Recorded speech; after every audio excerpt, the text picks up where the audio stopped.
Hi, I'm James McIntosh. For over a decade, I headed up the TSC, the largest Subaru club in Canada. Now, I'm sharing the stories from within it. This is TSC Diaries.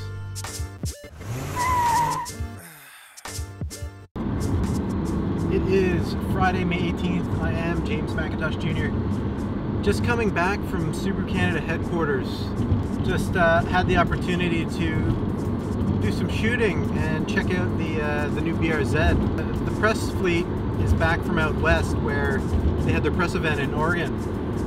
You can see more information on that on the link below. On Derek's trip out there, we're including some track footage. But this was a little bit different. This was like, I had the opportunity to go in and basically create for you guys the ultimate walk-around. And lastly, we also got some cool rig shots in, which we're going to post up after this, that you can download and make desktops of. Hope you like it.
Okay, this starts the what I'm calling Gran Turismo Camp section of the program. I'm in a BRZ Sport Tech. There's only two trims available in the BRZ. There's the BRZ, which they're just calling the BRZ, and the Sport Tech model. So the Sport Tech I'm in right now, as you can see, it's got this kind of cloth with leather bolsters. Let me turn it on.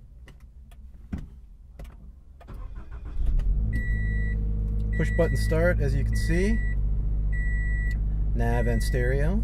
This is this particular one's an automatic, so I've got my traction control on and off, sport and snow for the transmission mode, and then VSC Sport, which I'm not quite sure what it does. I'll subtitle this and fill that in when I do the edit. Over here we've got our gauges. It's actually quite nice in here, and I'm a pretty big guy and I fit in these seats pretty well, although they're shaped in such a way that if you're a bit thinner, it should be pretty easy to fit in them because you just basically sink in them more. Behind me you can see the seats are folded down, so apparently these will accommodate about a whole set of track tires, and I have no doubt that they will, seeing as how easy it is. You basically just have to pull these loops from the back to unlock it. You don't actually have to unlock them from the inside of the car. You can unlock it from the trunk and just push it down, and it's all just one piece. Everything otherwise is pretty neat in here. We've got toggle switches for the AC. We've got dual zone for both. Turn that off and I could, well, turn it off and the temperature's the same. Turn it on and you can have dual zone climate control. Yeah, pretty sweet. Paddle shifters for when the transmission is in D, manual. And then you have the paddle shifters there. Let me see if I can go for a little drive here. 1 second.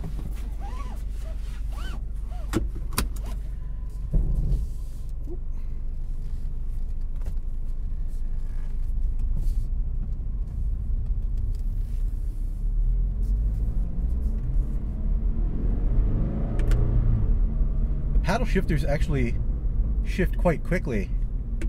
These are the ones that were developed by Toyota, Subaru, and Aisin. And the shift response is actually very good. Unfortunately, we can't go very far with it. But the car in first gear is pretty great. And as you can see, it shifts pretty fast. So that's it for the Sport Tech. I'm going to jump in the BRZ base right now.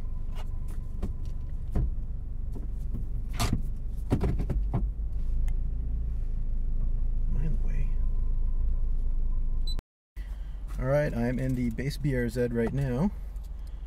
As you can see, it's still pretty nice in here. Dang, I'm shooting! Sorry. That's okay. Alright, I'm in the base BRZ right now. As you can see, not a whole dissimilar from the Sport Tech just over there. Seats are still, the color scheme's still pretty much the same. You get this kind of carbon look fabric that actually feels really nice. Cloth bolsters. This one's the manual, so I've just got VSC Sport and traction control off. The big difference you can see is the climate control is different. So you've just got manual climate controls here versus the Sport Tech, which had the automated climate controls with the much nicer toggle switches and that sort of thing. But otherwise, everything else is pretty much the same. The only other thing missing on the BRZ base, it's not even called the base, it's just called the BRZ, is the spoiler. And this one actually uses a physical key as opposed to the Sport Tech, which has the smart key system. So, and as you can see, we got the full needle sweep going up on start. We got actually I didn't notice this before, but there's a kilometer and mile per hour toggle, and that goes right on the center stack there. That's kind of neat. The odometer settings are right there, and they're not where you have to reach through the steering wheel to grab them. And then this display gives you your mileage and that sort of thing. I'm going to turn the AC on because I am melting. Whew. All right. Again, things are pretty nice in here. Everything is pretty much covered in leather except for the seats. We've still got the leather inserts on the doors and the top padding here, which is quite nice and soft. The dash has got that rubberized plasti dip kind of feel that's really great and non-slip. I've got my zoom up here, and it's not going to move anywhere if I actually start to move around.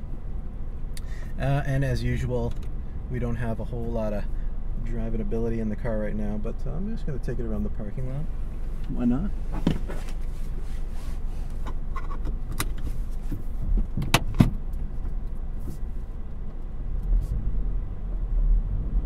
Clutch take-up is quite light and smooth.